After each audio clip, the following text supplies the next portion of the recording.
So I want to start. It was a wild game last night. A fitting conclusion. Two teams I don't think are going to win a playoff game, regardless of who won last night, but all year long on Pittsburgh. I kept going back to this well. I kept saying, they don't do anything I like.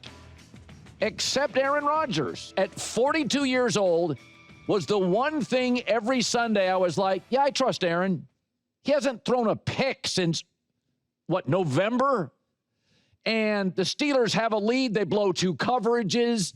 Zay Flowers is wide open multiple times, allowing 7.5 yards of play. Lamar Jackson, fourth quarter, up and down the field. And the other thing is, nobody gets open with the Steelers. You notice this? Aaron Rodgers, second half of the season with no DK Metcalf last 2 weeks, 73% completion percentage, passer rating well over 100.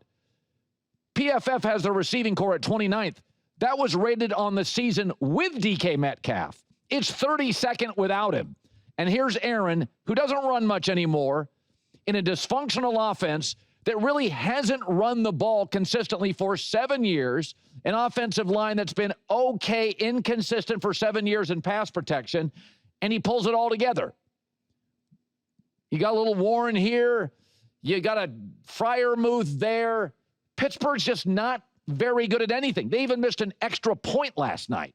Blown coverages everywhere. And yet Aaron Rodgers in the second half of that game, no DK Metcalf, had his best half of the year. No timeouts. He had to burn 2 of those because of a wonky headset. His defense has given up bombs from Lamar Jackson to Zay Flowers. They just didn't do anything consistently well all season long. And yes, he can be prickly and moody and a bit arrogant, but for a 42-year-old with this receiving core, this defensive head coach, inconsistent run game, to not throw a pick since November 9th, Aaron Rodgers gets my comeback player of the year. Because at Green Bay, there was no chaos. He had good offensive lines. He had good weapons. The Jets, he was hurt most of it. But in Pittsburgh, you think, well, it's Pittsburgh. They do some things right. Not really. They didn't do anything well all year. They didn't really have dependable assets. Green Bay did. I mean, even DK Metcalf couldn't keep it together this year. Eventually takes a swing at a fan. 2 biggest games of the year, he's not available for either. So Aaron Rodgers in the second half of the season, and we all know the second half is the toughest half. I mean, you saw San Francisco. You run out of players. You don't have all your tackles. You don't have backups. Look at Aaron's second half numbers. Outstanding. 101 passer rating, 14 TDs, 4 picks. The Steelers are in the playoffs. It's not because of Tomlin. It's not because of defense. It's not because of the run game. It's not because of DK Metcalf. It's that 42-year-old Aaron Rodgers that can drive people nuts and can be a little moody was outstanding. That made function and formality a real thing for kind of a quicksand offense for the better part of 7 to 8 years. They're in barely thanks to a missed field goal. They're an underdog at home on that final wild card weekend of playoffs next week, and everybody loves Houston. I will just remind you that Mike Tomlin's been terrible on short week Thursday games. Mike Tomlin's been virtually unbeatable on Monday night football games.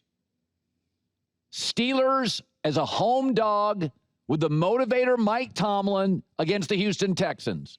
Do not be shocked if Aaron Rodgers in Pittsburgh, 42 years old, finds himself advancing. I love Houston, but Monday night, Tomlin is magical. Speaking of magical, the best game of the weekend in terms of kind of awe-inspiring wow was Seattle's defense completely shutting down the hottest offense in the NFL, San Francisco, in the Bay Area. Seattle is the odds-on favorite to win the Super Bowl. They are long, fast, twitchy, athletic. Christian McCaffrey and Brock Purdy out of sorts. A big part of it is the fact that their general manager, in my opinion, the best personnel guy in the league, Howie Roseman, may make the best trades. John Schneider's the best personnel guy. If you go to the Seahawks first and second round picks, 9 of them in the last 4 years, Pete left the building. He took over. They are 9 for 9. They don't miss.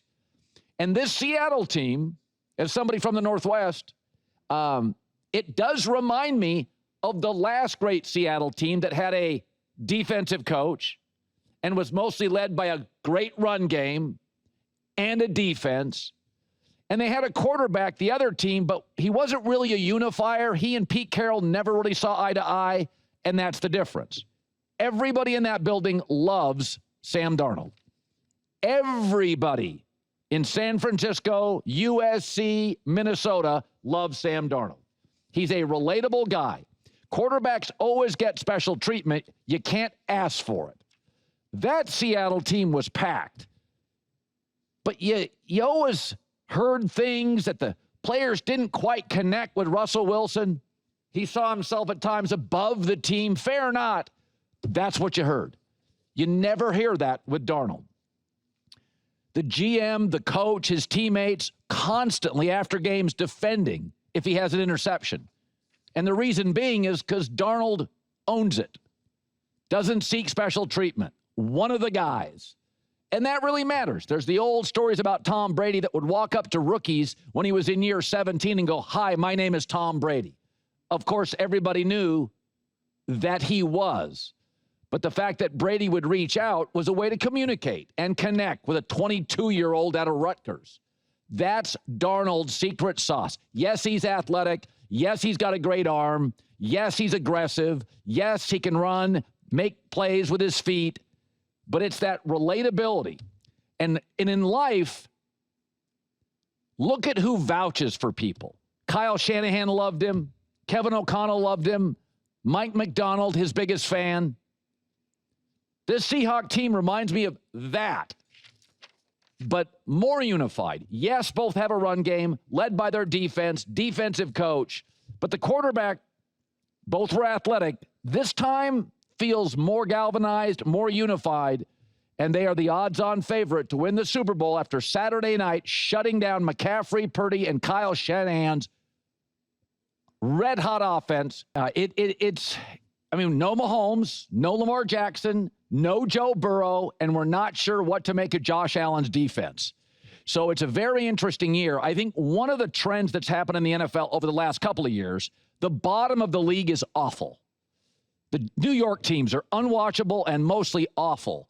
It didn't used to be like that. It feels a little NBA, and the reason for that is it's quarterback dependent. If you don't have one and you don't have the right coach to elevate what you do have, it gets ugly fast. So this is going to be a very unique year where Jacksonville could win it all. Will Bo Nix or Sam Darnold hoist a trophy?